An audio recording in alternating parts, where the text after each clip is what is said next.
Looking for the perfect summer night in Hendersonville? Then make plans for Rhythm and Brews, downtown Hendersonville's free concert series. On the third Thursday of each month from June through October, South Main Street comes alive with live music, local craft beer, cider and wine, food trucks, and family-friendly fun. Bring your lawn chair, grab some friends, and enjoy an unforgettable evening in the heart of downtown. Rhythm and Brews, where great music and great community come together.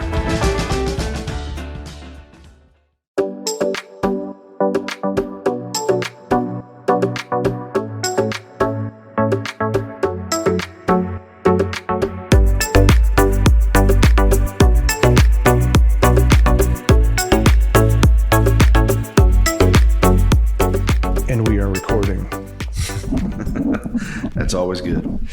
Hendersonville, like Western North Carolina in general, kind of had that Colorado vibe to us. We were attracted by the nature. We love to hike and camp and stuff. So wound up in Hendersonville and haven't done a whole lot of hiking and camping since we moved here. We've been so busy with our business, but it was that pull of the mountains that brought us here. And nice. As I'm sure you know very well, as being the host of Exploration Local podcast. Yeah. So figure that would be a good segue. Mike Andress, thank you for coming on the Kudzu Project. Happy to be here. Yeah. So we were talking about, the etymology of our podcast names. What inspired you to call it Exploration Local? The biggest reason for calling it Exploration Local is that I have always had this passion for traveling, for sure, but also to really kind of understand the place that I'm in. So oftentimes we think of we need to go out, but we don't really kind of look around at the things that are kind of right here local, to us. And so I was kind of entering the season of life where I had a little bit more time now, and it was actually a scratch to an itch to really kind of get out. I have I was a guide several years ago, and so I really enjoy kind of going out, discovering places, and then leading people to those places, guiding them to the places. And so the Exploration Local piece is really kind of what came in, because I was looking at, here in Hendersonville, Western North Carolina specifically, that's kind of where it all started. So It was just an idea to kind of explore right where you are, where you live. Yeah. So it's sort of an introspective view of the region. I'm feeling kind of a staycation vibe, like, explore the town that you live in, vacation in the town that you live in, kind of thing. Yeah, I think that was very much the original sort of impetus for Exploration Local and even the podcast. But then it's really kind of expanded over the last 6 years that I've been doing this. And, we don't publish every week. It started publishing every week, but this is a passion project for me. So It's something that I still do put a lot of time and effort and energy into, but it just didn't allow me to put out those, weekly episodes. So I went to about bi-monthly. And so that's where I started, but it really kind of expanded out. So the staycation, I love the way you say that. That's kind of part of it for sure. But it was also getting people to understand that where do you live? If you're in Greensboro, if you're in Goldsboro, North Carolina, if you're in a place where you may not think you have a lot of natural assets there, the chances are you do if you just sort of pause and look around. So that's really kind of where it started. And really when I started it was about finding my voice. I mean, there was, in some ways I feel like I still am finding my voice, but there's a lot more clarity, these days, especially. But early on it was just going out, and it was everything that interested me, I was trying to do a story about, because I really truly do believe that in everything there's a story.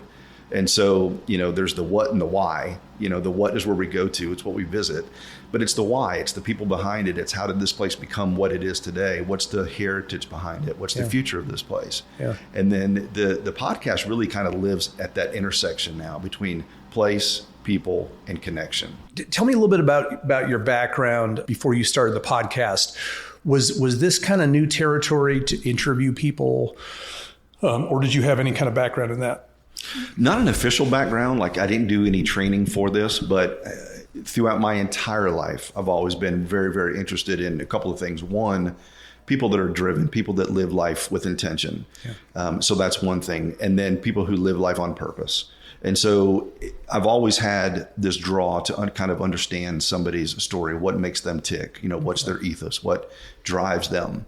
But the creative piece I can date it really kind of all the way back to middle school and high school, where I thought I was going to go into journalism in college, because in high school I would focus on surf stories or skate stories or things that had to do with the outdoors. And it wasn't a form or function of a school newspaper or anything like that. I just had a genuine interest with people. And so I can remember one summer being with some friends, and we just come back from the beach and they're skating, and I wasn't a skater, but they were on their half pipe in their backyard doing all their things.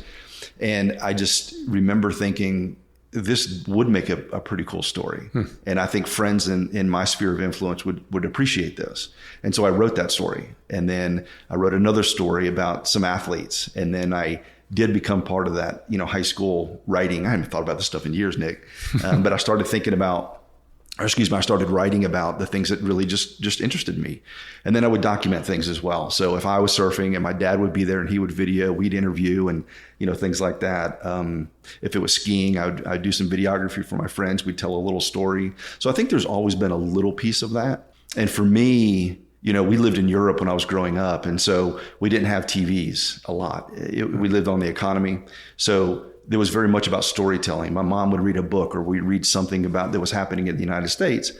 And then she would sort of, in the morning, we would just talk about those things in the summer. And so I think I very much was led into that storytelling mindset without knowing that I was being led into a storytelling mindset. But you said you went into sales, so you decided to make money instead of being a journalist. I did. I went to college. I was working for colleges and universities. And that's what I got my master's degree in. I realized really quickly when I was doing my student teaching that I did not want to teach. So I went to graduate school. And then when I was in undergraduate school, I was also running a recreation program for the college. And I started an outdoor program there. And when I say that, it was, I'd take people skiing. We'd take them out on some hiking trips and things like that. When I got to graduate school, that's when I really realized, yes, this is where I want to take my career. And so for the next 10 years of graduating, I was running recreation programs for colleges and universities. And when I started an outdoor program during my first professional job, that's when everything started to click for me. And that's where the guide concept started to click for me. And about 10 years into that, I realized that I was looking for something else. And that's when I jumped into sales in the year 2000. Cool. I like to say that everybody's got a story. Yeah. And I think it sounds like you espouse that value as well. Absolutely. And that's what, as we were talking about before we started recording, it's a great way to get to know people. It's a great way of finding out how a community ticks. And you live here in Hendersonville as well. Yeah, we've lived here for about 14 years now. Okay. And you're one of also a handful of podcasters that call Hendersonville home. Yeah. You're probably one of the first, I'm assuming. You've been around, your podcast has been around for 6 years now. Yeah, 6 years, a little over 6 years now. Okay. And what was that spark that made you start the podcast? I was asked to be on a podcast. Somebody had read some of my writing, and there was a podcast up in Asheville. It's called Speaking of Travel. It's on the Hearth Network. Their major sponsor is the Asheville Regional Airport. And she and I just kind of connected, and we had a kindred spirit, as well, very much some of the things that we talked about before we started recording. And when she had me on the show, I was sort of at this inflection point where I said, I love to write.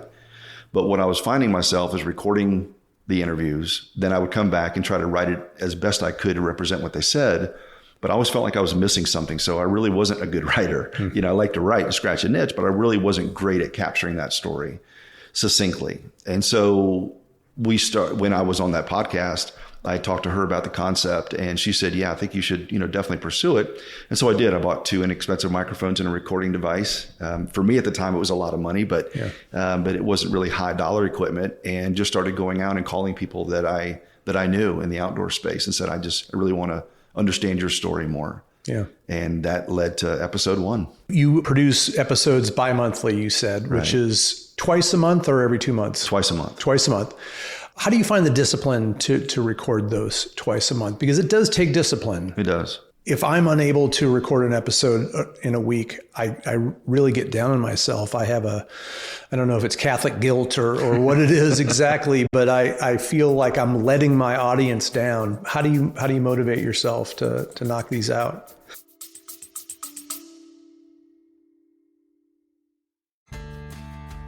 Hi, this is Nick Lucy, host of the Kudzu Project podcast. I wanted to thank you for listening and also remind you that the Kudzu Project is brought to you by the Lucy Agency. The Lucy Agency is a full-service marketing firm based here in Hendersonville, North Carolina. We can handle all of your marketing needs, from website design and development to social media management to graphic design, photography, videography, you name it, we can help you do it. So thank you, and let's get right back to the show.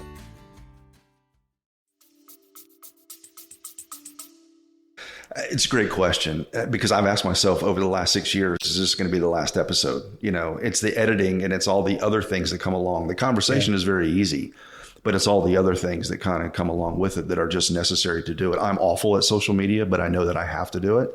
So, but in terms of the discipline, I think for me, the drive is just very genuine to understand somebody's story. The drive is very genuine for me to understand the places that I live and the places that I travel, and then just trying to uncover those and share those. And so that just keeps me going. And every time that I'm in the middle, I say that editing is laborious, and it is, because you know this if you do this.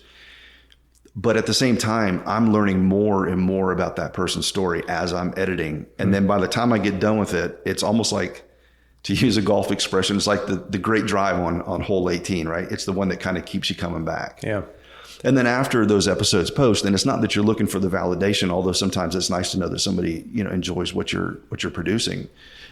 It's always somebody that I meet that says, you know, I've known this person for a decade and I never knew this about them, you know. And so it was that thing that we were able to sort of draw out that just makes you want to continue to, you know, to dive deeper. So I think the stories present themselves, right? And so are we aware, and are we attentive enough? And then once those stories kind of surface, that's when I sort of say, you know, it's time to get back and kind of dig into this a little bit. Yeah.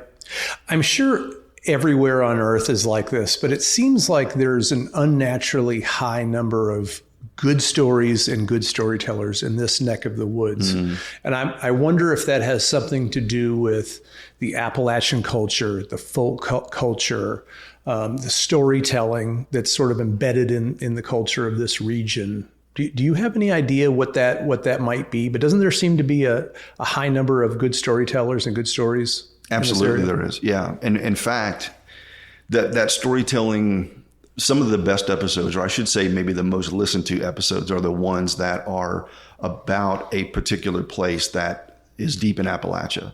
And people are really, really drawn to those stories. Two that come to mind, obviously the Blue Ridge Parkway, and that's anybody can start a podcast and start recording, and that's going to be highly listened to. But Lake Toxaway was a great one because we were able to go back into the lineage. We were able to go back to before most of us probably were even aware that there was a town that was underneath there, and that it flooded. And so and part of it was by design to create this community. But there was the sort of great grandfather of one of my guests was the gentleman who started Lake Toxaway. He was the grandfather of Lake Toxaway. And so those people remember, and so they're deeply tied. And I think that, to tie it back to your question, I think Appalachia is probably a lot about storytelling. I think there's a lot of stories to be uncovered yet, a lot of stories to be told. But I think the storytelling is very much embedded in the culture. You know, you could go to a place off the Blue Ridge Parkway, to a visitor center, and when you pay attention to the interpreters and the people that are telling you about that land and that culture, I think it's kind of that tie to the past. And I think just in nature, we are by our nature, we are interested in story. Yeah. You know, we're a character in a story right here, but there are elements of that story that I think people are able to connect to. It's just drawing people into those stories is really what I feel like my heartbeat and my mission is. Yeah. Now, are you a native of Western North Carolina? Not a native. We lived here for about 14 years, been vacationing up here since 1992. So we've been up here for quite a while, and spent the majority of our time kind of exploring the spine of East Tennessee, Western North Carolina. The outdoor program that I was mentioning that I started was from the University of Tennessee, Memphis. And so we spent a lot of time in Central Tennessee and also, you know, East Tennessee as well. But specifically this area in about 1992, when I met my now wife, that's when we started vacationing up here. Great. And where did you grow up? It's a loaded question because I was all over. I grew up in Europe. We lived in Europe for a few years. In my formidable years, I call them. Born in Connecticut, moved to Michigan. I'm a Navy brat. Okay. So that kind of... That makes sense. Yeah. So we were all over, mostly coastal environments. But Spain is where we lived. When we moved back from Spain... Would that be Rota? It was Rota. Yeah, absolutely. Yeah. So we were on the Navy base there.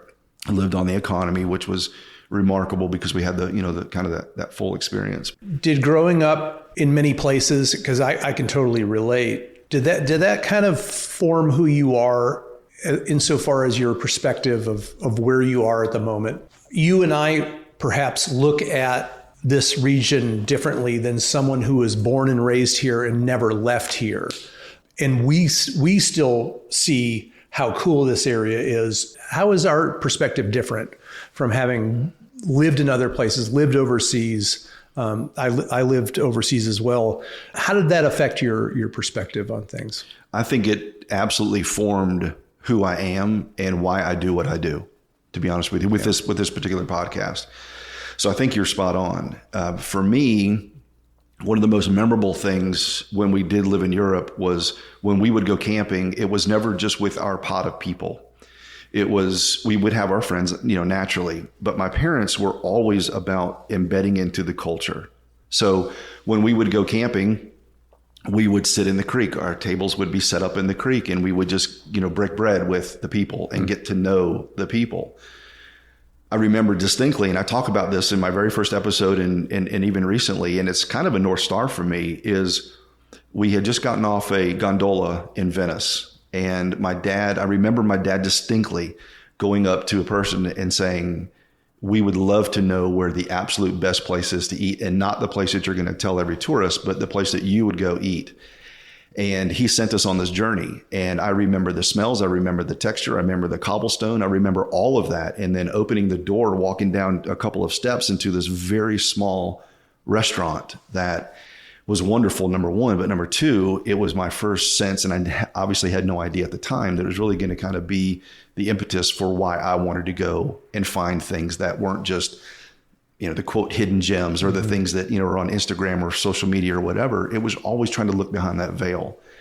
And for one summer, we camped all over Europe this is way before van life was a thing, but, we have a converted camper van, cool. Volkswagen van. My dad put the refrigerator in it and everything, but only 2 times did we ever stay in a hotel in that entire summer. It was always camping in very, very unique places.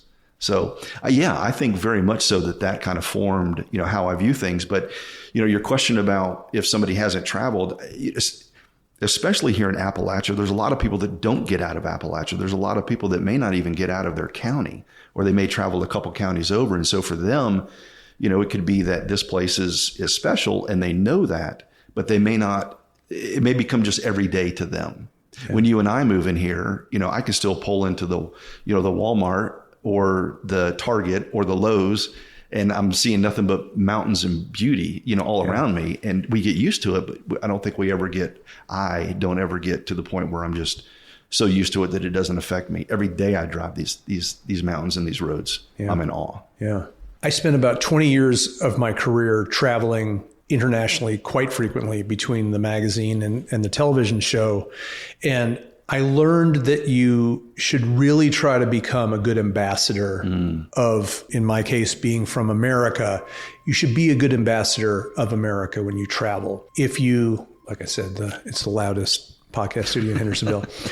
When you're overseas, I tried not to be the ugly American. I always tried to at least try to speak the local language. Would often fail miserably, but I would try. And I think that when you try, it goes a long way with people. And I think that philosophy, when you try to assimilate, I think people give you credit for that. I spent a lot of my life on a boat, being in the scuba industry, but I never once went on a cruise ship. There seemed to be folks that were okay with getting on a cruise ship and seeing the world from a cruise ship. And then there were people that wanted to immerse themselves in the local culture. Yeah. And I always chose to immerse myself and to go to those places that in the part of town that might have scared you a little bit more because it was off the beaten track. So Do you find yourself chasing those, weird restaurants in the weird parts of town and that sort of thing? I think so. And if my wife was here, she probably would definitely nod her head yes. And if my kids were here, they probably would do the same thing. It's like, Dad, are we going to go do one more thing? And I think they say tongue in cheek, but yeah, I mean, I think so, because I think that's where the real stories are. I think that's where the culture, is of a place. And so again, we're lucky enough to live here in Hendersonville, and you have this main street of Hendersonville, but this is not all of Hendersonville, just this main street. This is, not just downtown. There's so many other assets that are around and so many places to explore. And for me, those are really the places I want to go to. I want to go to the places that are kind of off the beaten track, or maybe the places that are, it's hard to say anymore that places are undiscovered, but, new to me kind of places. Again, places that aren't on your biggest highlight reel, the top 10 list, the top 5 list, we're all going to visit and see those. But what are the places that really have kind of helped to shape what this area, is, or what areas are, not just Hendersonville, but just all around the world, really. Yeah. Tell me about your time spent as a guide. You had mentioned that you were a guide.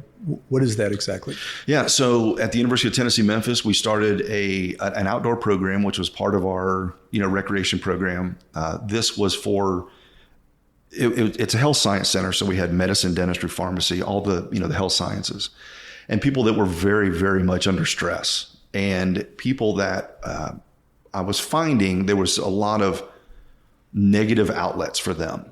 And also my wife at the time, before she started teaching, she was working at the clinic on campus. And the number of students that would be on suicide watch when it came around the time of their medical boards. And, at the time, I don't know if it's true today, but you only had a certain number of time to pass those boards. And if you didn't, you could come out $100,000 in debt and not have a medical degree because you couldn't pass your boards. And so what I recognized is that the outdoors was really kind of the great neutralizer, is the way I call it. So it doesn't matter your political stance, your socioeconomic, what school you're in, or what you're doing, on campus.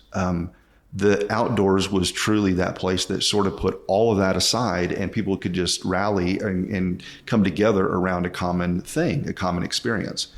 And that's what the outdoors did for us. And I don't know that I had that in mind when I started the program, but I just knew that I love the outdoors and I love for people to go out and experience things. So we worked with the student government, bought a slew of outdoor gear, got tents and sleeping bags and canoes and a fleet of kayaks and all the things, and climbing gear, all the things I love to do. And then we just started putting trips together. And when they would sign up, or when they would fill up and then we'd have waiting lists, you kind of knew that you were onto something. And then when we'd be on these trips and you'd have somebody that just performed a life-saving surgery in the ER room, you'd have a dean of a particular part of the campus, then you'd have students that were coming from all different kinds of health science backgrounds. When we were together at night around the campfire or floating down the river or whatever it may be, we were just there together. We were all experiencing kind of that same thing together. And so for me, that just drove that even more, that we were kind of onto, something. And we did that for about 7 years at the University of Tennessee, Memphis. And to this day, that outdoor program is, still going. It's still going strong. But what it did really kind of formulated for me, or formed in me, this ethos of outdoors being a great neutralizer and a great connector. Yeah. It's the great outdoors is antithesis, kind of an antidote for online culture. Everybody's glued to their phones now, glued to their devices. It's so refreshing to go outdoors now. If you spend your whole day, like I do, and I'm sure you do, with your face in a computer screen or a device, it's so refreshing to kind of clean the slate and go outside and absolutely explore nature. Yeah, absolutely. Yeah. What are your favorite places in Western North Carolina, if you're willing to divulge them? Favorite places in North Carolina, obviously we go to the waterfalls. I mean, that's a go-to, but lately for me, it's been a lot of the scenic drives. And so when we think of outdoors, sometimes we think of all the high adventure types of things. But for me, one of the things I've always held dearly is this idea of sort of getting lost on purpose. And so it's good to have a full tank of gas and some snacks and things like this. But for me, it's just going out and discovering the next new place, to be perfectly honest with you. So, even as of last couple of weeks, we were able to take some scenic drives that we have just never taken before. And we're able to see parts of a story that we had just posted on an episode that I had never experienced before. And so that just kind of broadened my perspective of, Western North Carolina. I have favorite drives up 215, 276. There's one called the Malin Meander, there are parts of the Blue Ridge Parkway that are still kind of closed off right around the Mount Mitchell area, but there's ways you can get around it. Those are the things that reveal new stories to me. When I was younger, I would be able to get on a bike, and this is back in the day. We're probably about the same age, but we would leave in the morning and we wouldn't come back until dark. And it's not just cliche, that's what we did. But for me, it was getting on that bike and going as far as I possibly could. And you just started to discover so many different types of places. That very same thing still holds true with me at 57 years old, where I want to get in the car with my wife or my kids, and we just kind of take off and go discover, a new area. But there's just so many. And for me, it's really kind of what's the next trail, what's the next waterfall, what's the next experience that I'm looking forward to. So it's kind of all of the above. Yeah. Do you do any off-roading? In terms of vehicles? Yeah, the vehicle. Yeah, we do. And that's one of my favorite, kind of things. Now, I'm not the big overlander with all the radios and all the systems. I do have a very, very old Land Rover LR3. It's a 2008 rooftop tent, the whole 9 yards. But it's got 205,000 miles on it, and people usually let those go at about 50 because of the expense of keeping them up. But I have one of the old tried and true ones. So yes, the gravel roads around here, both biking and as well as just driving out in the car and exploring. Yeah. I had a Jeep Wrangler when I lived in Colorado. There's not a day that goes by that I don't miss my Jeep Wrangler, but I have a Tacoma now, and I really want to get it lifted, and I want to get back into off-roading because I enjoyed it so much in Colorado. I know there's a lot of cool places around here. Absolutely. A lot of the land here, though, is privately owned, so there isn't as much public lands and Bureau of Land Management type of lands that you can drive on, but still cool stuff. You mentioned parts of the Blue Ridge Parkway that are closed. I'm assuming that was from Helene. Yeah. You're talking about how a story about the Blue Ridge Parkway is more than just a story about the road itself. Helene is it's a story about more than just the rains and the floods that flooded things. It's about the catastrophe, the disaster, the drama, the tragedy that it caused. How do you think Helene affected the culture and the psyche of this region? Because I know it was very profound.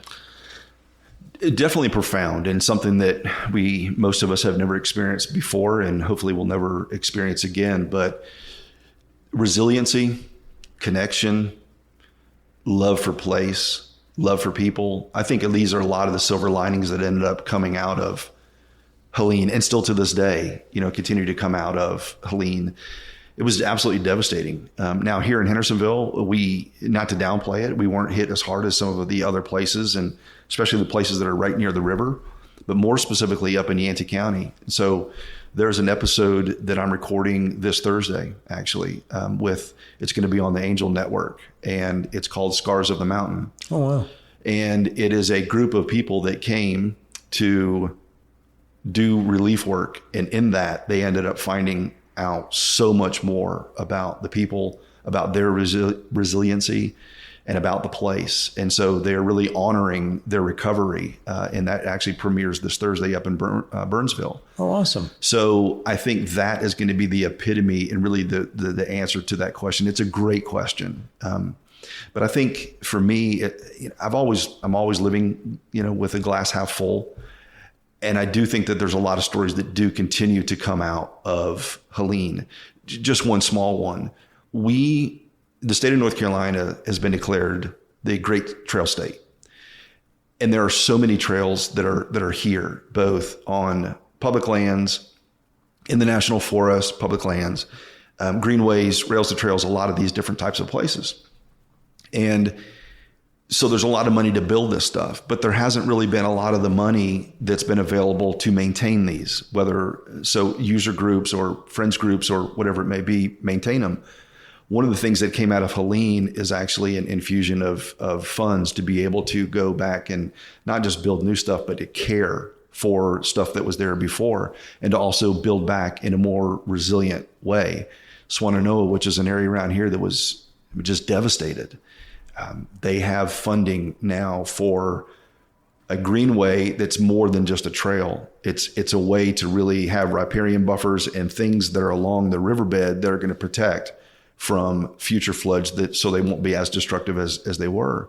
And so you have these collaborations and partnerships and people really sort of banding together to go, if we are going to survive, and come out of this economically, socially, then the partnerships and collaborations are really, really key, as opposed to people just trying to continue to live life, on their own.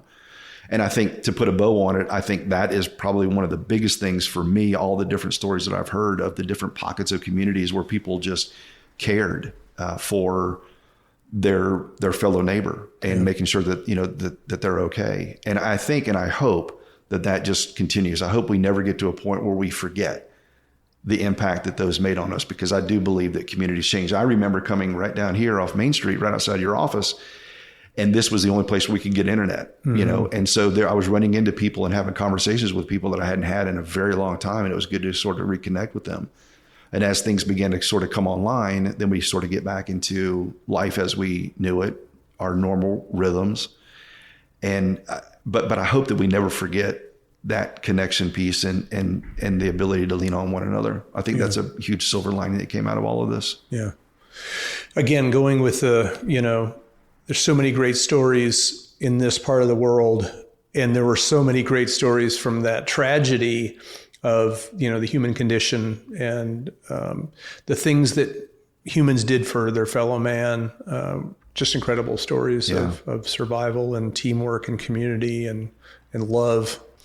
You had mentioned taking care of trails that were already built. So the Acosta Trail is a relatively new trail here in Hendersonville. Eventually will connect us with Brevard. Mm-hmm.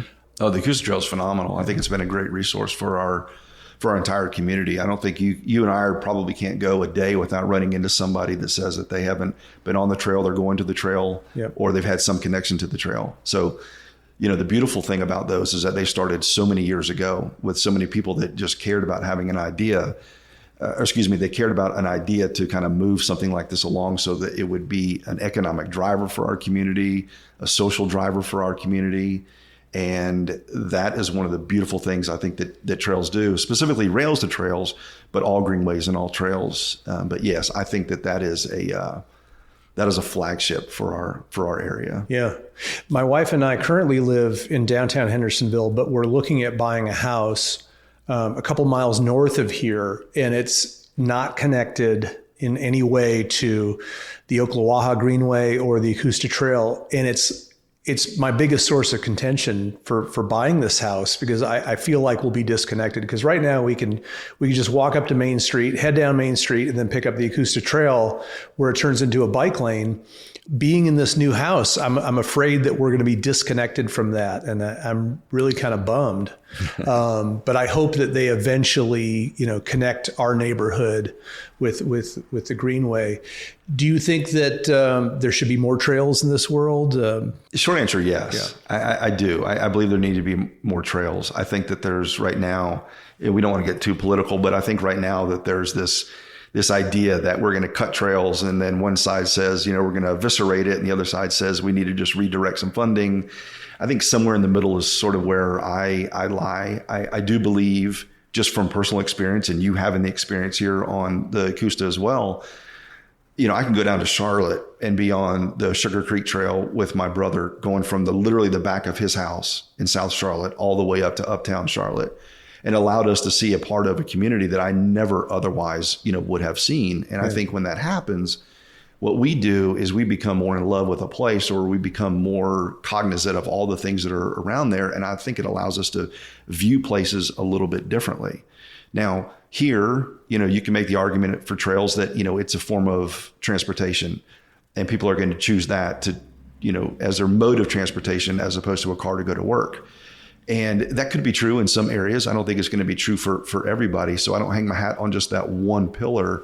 But the idea of being able to recreate, number one, because the studies are just clear on what being outside does to us in our mental acuity and just our overall health and mental state of well-being. Those are irrefutable, right? And I think what something like the Acosta has done, and many other greenways that I've been able to be a part of, you see people that may not otherwise be outside, right? So you have people that, even though we live in the beautiful place that we live in, they may not be traveling up into the forest to go get on, some gravel roads or trails, single track, double track, whatever. But here they can. And it's just the barrier. There's no barrier to entry. It's park your car, take a step, take another step, and keep walking. Yeah. And I think what it's done for people's health, number one, or what they do, I should say, for people's health is great. But there's also connections of people. You can be out on the trails. And that's one of the beautiful things about this place is that we'll run into people when you're on the trail that I don't think there's ever been a time that I haven't run into somebody other than before the asphalt was laid and I would be out on the trail because I couldn't wait any longer. Yeah. So that's a long-winded answer to your question. Oh, no, I think that's perfect. Yeah, I think the trails are absolutely beneficial. Yeah. Living and working downtown, I see the ill effects of drug dependency and homelessness and also mental health.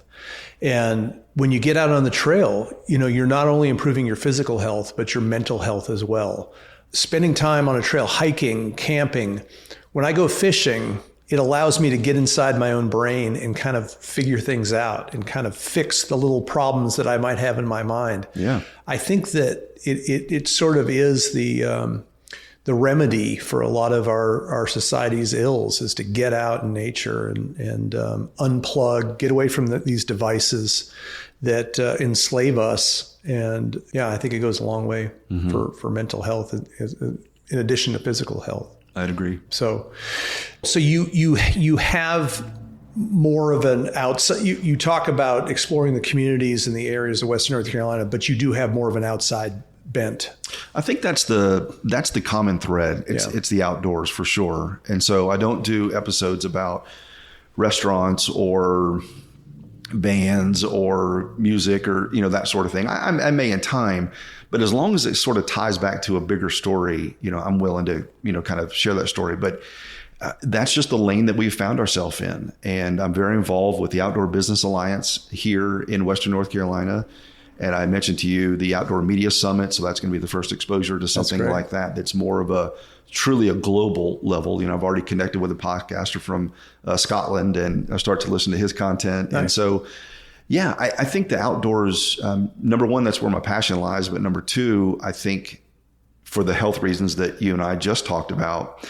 But the third thing is really before we had all these big buildings, we had the outdoors and we had the Appalachia or we had the Rockies or the Tetons or whatever it is. You had the physical natural asset before you had a lot of the development. Yeah. But I think that's where for me, that's where I find life. It's where I find connection. That's where I find enjoyment is kind of in the outdoors. And then all the stories really sort of revolve around that. Yeah. Now, your podcast has been around for 6 years. How many episodes have you recorded? 116 episodes. Wow. So if you do the math, you'll realize that there's times where it's less than, twice a month. If it really, when we started it, as I was mentioning earlier, it was every week. Yeah. Just got to be too much. And so and then my daughter has moved back from Raleigh to be back in this place, nice. Which really is actually a good tie-in, to be honest with you, Nick, because when we talk about what draws people into a place or draws people to the outdoors, specifically it was family in the outdoors that drew my daughter and her husband, and now family, two young kids back here. For my son to graduate from Anderson University down in South Carolina, his wife to graduate from Anderson as well. Their plans were to be out in Colorado. My son's family has very deep ties out there, but they chose to come here first. So this place has kind of drawn, people in. It's drawn my family back, but because of that, especially the last couple of years, the episodes have been a little bit less because we've been spending a little bit more time with the grandbabies. So nice. Yeah. But there is I won't say it's a renewed interest. I think again, there's seasons of life, then they ebb and they flow. And I'm in a season now where a lot of things are beginning to become more clear about my why for the podcast.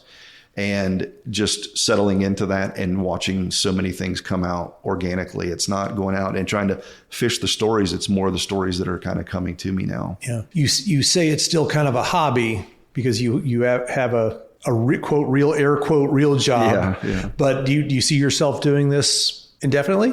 I do. For the foreseeable future. Yeah. I don't see me stopping because stories won't stop. There are always stories, to be told. And I feel like the more I tell them, the better I get at telling those stories, or the better questions that I might ask, or the more that I'm discovering about my particular area. But the big idea is to not just be Western North Carolina, because those stories are all over. Yeah. You know, when we started recording earlier, I was talking about surfing, which is very, very formidable for me. So from high school through, you know, college, that's what I did. I loved it. And so I still am very interested in the stories on the coast. We're starting to get into stories in the Piedmont. We go up to Virginia, but the reality is there's stories to be told everywhere. And so this is just where I live. This is where the base camp is. And because there are so many stories to be told, you will forever have content. You know, it's never going to be saturated. So, but the big idea and the big goal is to be able to go out and spend more time as I'm either nearing retirement or just have a little bit more time and money on hand to be able to go and explore a little bit outside of here. Yeah. My original intention was to be more regional in my podcast, but so far, I guess all of my guests have been local, but you know, I don't want to create any barriers and I don't want to limit myself, but there's been so many good stories originate from this area that's what it's been consumed by. But do you find yourself looking at your stats ever, your analytics, and seeing somebody in Finland listen to me or somebody in Japan, and you're like, what on earth is going on? I know. It's a bizarre world, the podcasting, but I'm always interested. I think now it's up to like 1,300 different cities in the United States and 128 countries or not continents, countries or territories. Territories, yeah. And so that's bizarre. And some I knew, right? So I've had some people in India that I knew that they were students with me at the University of Tennessee, Memphis. And I knew that as soon as that started to pop up, I knew why. You know? But some of the other stuff and where they're listening in from is pretty bizarre. You get fan mail? I do, man. I do. I'll not a lot, but I'll definitely have people that will reach out and say, you know, thanks for the episode, or I learned this, or really more so than the fan mail is more the, hey, you should interview this person, or I think this would be a great fit for your show. Yeah. And I have to call out a friend of mine, Joanna. She's part of Made by Mountains organization. I would say that to date, this isn't a hard stat, but I would say that she's at least responsible for 45 to 50% of all the episodes I've done. Oh, wow. She's fed those to me thinking, because she's from here, she knows this place. That's great. Yeah. She's like, this is a great story to tell. And I think you'd be a great storyteller. Yeah. I have a source that feeds story ideas to me occasionally too. She's a prominent member of the local, I don't know, without divulging sources. Anyway, she's been a good source of leads, and it's kind of interesting because you want that to grow organically. And, you know, sometimes it's a stretch. You ever find yourself trying to justify your podcast to someone who might not think that your podcast is legitimate? Maybe this is just me because I started recently, but it's like, no, really, this is actually a podcast. And do you find yourself having to do that every once in a while? Less today than it was when I started, for sure. I think when you start, you know, for me, it was either the imposter syndrome, or I just didn't believe that, you know, what I was doing or the stories I was telling had a market.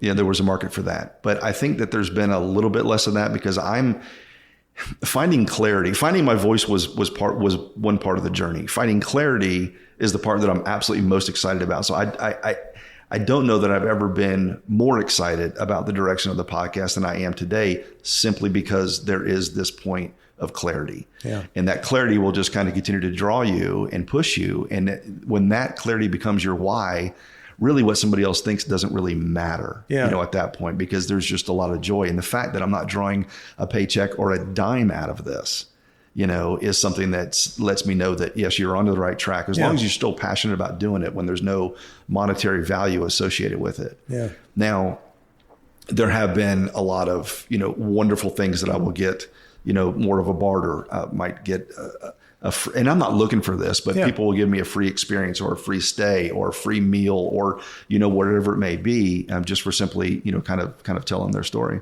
Well, you've invested 6 years of your life in cultivating people's ears and listening and attention span to your spoken word. So that's got to have a value that you can monetize in some way, shape, or form. I love barter as well. Yeah. So I think I like a little bit of a return to that ancient art of barter. Depends on what it is, of course. But what is your most memorable episode?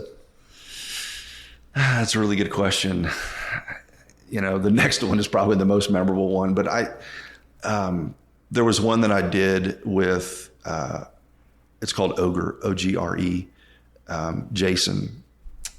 Jason's since passed away, but his story was a pretty profound one for me because we had some connections in the past. And what he did is he designed these rigs for outdoorsmen, outdoor people. And so if it was somebody doing a pretty, rad mountain bike trip or overlanding or something like this, he created vehicles that allowed them to go out and to do this work. And so he is very unassuming. He was a very unassuming, gentleman, but he was a guy that pulled at every heartstring I think that I have. And one of the things that happened in that experience with him is that he had stage 4 cancer. And he was going to South Carolina to get treated. He was going down, he was former military as well. So he was down in Charleston being treated. And he was going under severe depression, as you can imagine. And, he's thinking about his family, he's thinking about his kids, he's thinking about his business, his own life. And he started to go down sort of a deep hole. And he went down to Charleston. And I forget what the particular conference was, but there was somebody that he met there from Surf Riders organization. And they started having this conversation. And he wanted Jason, to get involved in the Surf Riders organization because it would change his life. And this particular person knew what he was dealing with. He knew he was dealing with this cancer, and he knew what the outdoors and he knew what the ocean and surfing could really kind of do for his soul. And he just said, I don't have any time for this. He was down in the dumps, and he walked away. And then this guy said something to him that just stopped him dead in his tracks. And it's like, there's no way you should know this. And he turned around, came back to him, and this guy was like, I would just love for you to give this a chance. Just give it a shot. And he did. And he became part of this group. He would leave from here. He would go down to Folly Beach. And then surfing became really kind of his way of clarity for himself, encouragement for himself. He was able to be better so he could give back better to his family. But the thing that really kind of struck out to me, to this story and also to him, was that he always wanted to thank that person that invited him. Well, this organization had very strong, strict, rules, processes, and everything else for dealing with veterans like him. This person has never been found. The person he described and the name that he gave have never been found on those records ever since. So if you consider that angelic or whatever you may consider that, it was something that just when he told me that, it has just always stayed with me. And I wouldn't say that he's probably the most religious guy, but I would think, or even spiritual, but something got his attention and something completely changed, Jason's life in that. So in one hand, we enter the story, and the story is about building cool rigs for the outdoors. But the story had so many other layers to it. Yeah. And I think that's the thing that really just kind of, and there's a little bit of nuggets like that in every single story that we tell. Like there's a little piece that you kind of hang on to that isn't really the main character of that story, but it's the part that really resonates with you the most. Yeah. I think like our conversation about Hurricane Helene, when you boil everything down to its roots, that's when you know what really matters in life. And, the stories of survival and connection, people finding out what truly matters in this world and in this life, the things that you will think about on your deathbed, those are the things that truly matter, not the white noise and the gray matter, Yeah, absolutely. So, well said. Have you ever interviewed your wife? My daughter I have, my wife Okay. I have not. Okay. I interviewed my wife 5 months ago, most listened to episode that I've ever produced. Cool. So don't discount interviewing your wife. I was in a position where I was like, oh my God, I don't have anybody for this upcoming week, and interviewed her, and it was one of the best episodes I ever made. Well, it was, I mean, the most listened to by far. I love that. She had a pretty good story to tell. You'll have to listen to it. I will. I don't remember what episode number it was, but her name's Tiffany. But so interview your wife. You'll get to know her better. I love that. So what's next for Exploration Local? What is next for Exploration Local? So for me, I would really love to do a couple of things. One, we have met with a lot of TDAs, tourism development authorities, and destination marketing organizations. And so one of the things for me is just connecting with them, finding out an angle or a story or something that it's probably all going to be in their tourism guides, but just a unique angle on telling the story. The beautiful thing about podcasts is that they're evergreen. So as long as, development, a development can change, a business can change, an area can grow, but the core of what you really talk about in an episode is really evergreen. So it's really kind of connecting more with some of the TDAs and the DMOs. That would be fantastic. We definitely see some collaborations that are on the horizon. I don't really want to talk about them right now, but there's some pretty cool collaborations that are getting ready to occur. And I think it's more of the same and more of kind of expanding out of, just this area. One of the things that I have as it's part of my heartbeat is that we would create these sorts of communities where everybody, wherever you live, you can buy into this ethos of exploring local, of going to that museum, going to that shop, talking with this business owner, finding out areas that are right where you live. And again, there's no barrier or limit for where that is. It doesn't have to be in Western North Carolina.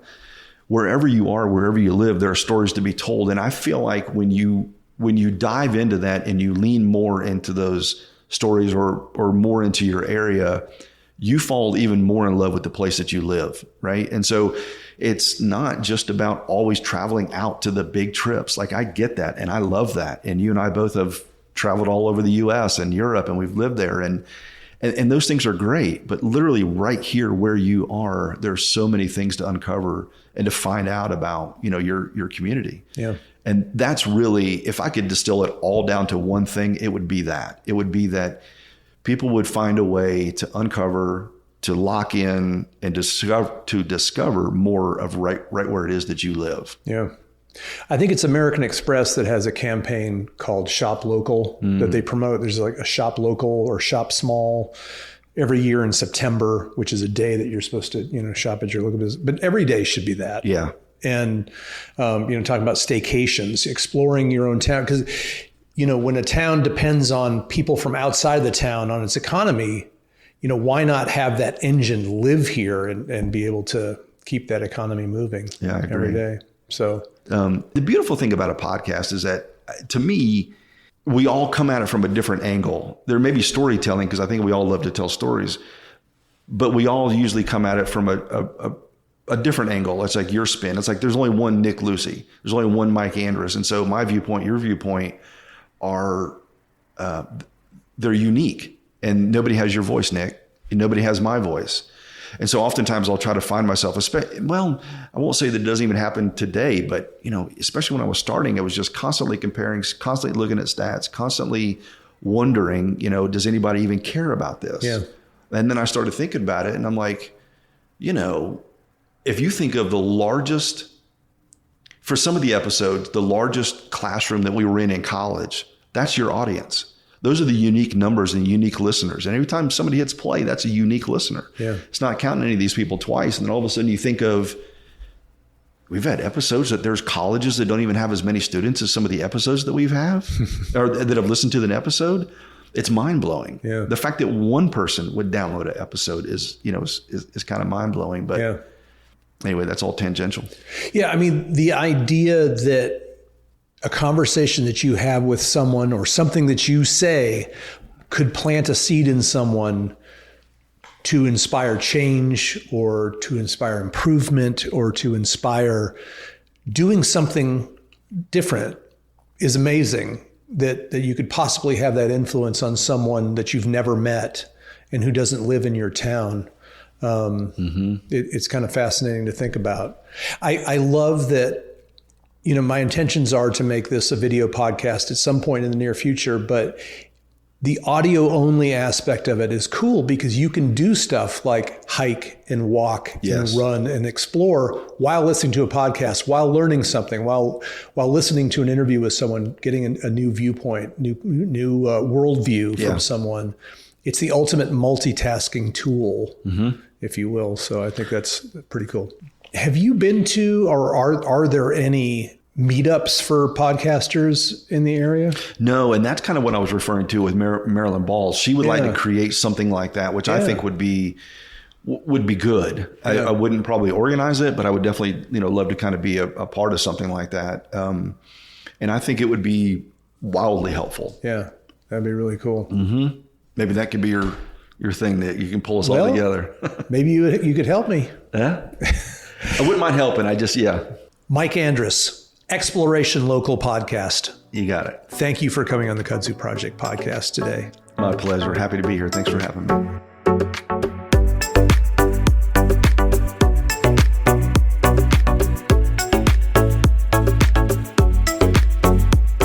The Kudzu Project is made possible by the Lucy Agency, helping businesses across the South grow deep roots and stand out.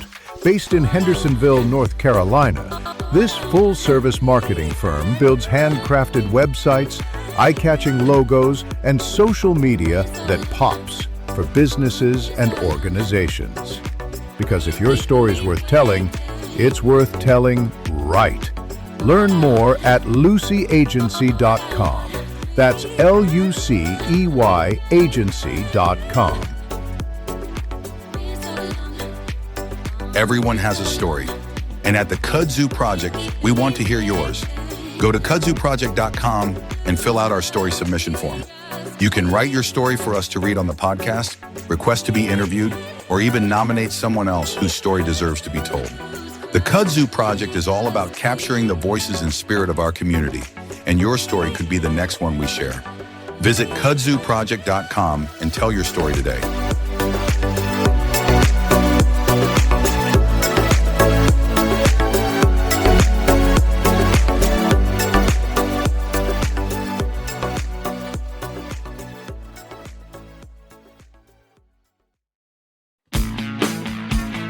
Howdy, listeners. Are you ready to kick off Apple Festival weekend the right way? Lace up those running shoes on Saturday, September 5th for the Apple Festival races, hosted by the Henderson County Chamber of Commerce. Whether you're a hardcore runner or just in it for the fun, there's something for everyone. An 8K, a 5K, and the Mini Moo 1 mile fun run. It all starts in downtown Hendersonville and is a great start to the biggest event of the year, the North Carolina Apple Festival. So grab your friends, bring the family, and come be part of the fun. For more information, visit hendersoncountychamber.org, and we will see you at the starting line.